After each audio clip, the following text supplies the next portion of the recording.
बिस्मिल्लाहिर्रहमानिर्रहीम। अस्सलाम वालेकुम। राशन कार्ड प्रोग्राम में अपनी अहलियत चेक करें, क्या आपको राशन कार्ड दिया जाएगा या नहीं। इस वीडियो में दो बातें होंगी कि आपको राशन कार्ड दिया जाएगा या नहीं, आपने राशन कार्ड में रजिस्ट्रेशन कैसे करनी है। वीडियो का आगाज करेंगे उससे पहले अगर आप हमारे YouTube चैनल पे नए हैं तो हमारे YouTube चैनल को सब्सक्राइब करें और साथ में बेल आइकन को भी जरूर प्रेस करना ताकि बर वक्त हमारी वीडियो आपको YouTube पे देखने को मिलती रहे। तो शुरू करते हैं आज की इस वीडियो को। राशन कार्ड 12 लाख अफराद को दिया जाएगा। पंजाब का वजीर आला मरियम नवाज शरीफ की तरफ से पंजाब में यह प्रोग्राम चलाया जाएगा।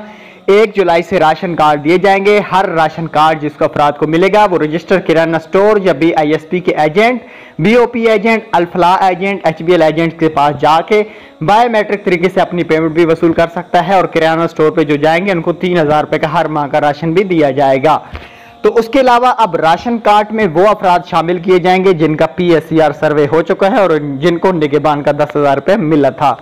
अब इस प्रोग्राम में शामिल होने के लिए आपको PSCR सर्वे कराना होगा। इसमें उसके अलावा कोई भी इसका हल नहीं है कि आप लोग किसी कोड पे मैसेज करें या आप किसी लिंक पे जाएं। रजिस्ट्रेशन करने के लिए आपको जस्ट PSCR सर्वे कराना जरूरी है। अगर आपने करा लिया है तो आपको अब कुछ भी नहीं करना। अब आपको 1 जुलाई का इंतजार करना है। 1-2 जुलाई को ये कार्ड मिलना शुरू हो जाएंगे। उम्मीद करता हूं आपको भी ये कार्ड दिए जाएंगे। Thanks for watching. अल्लाह।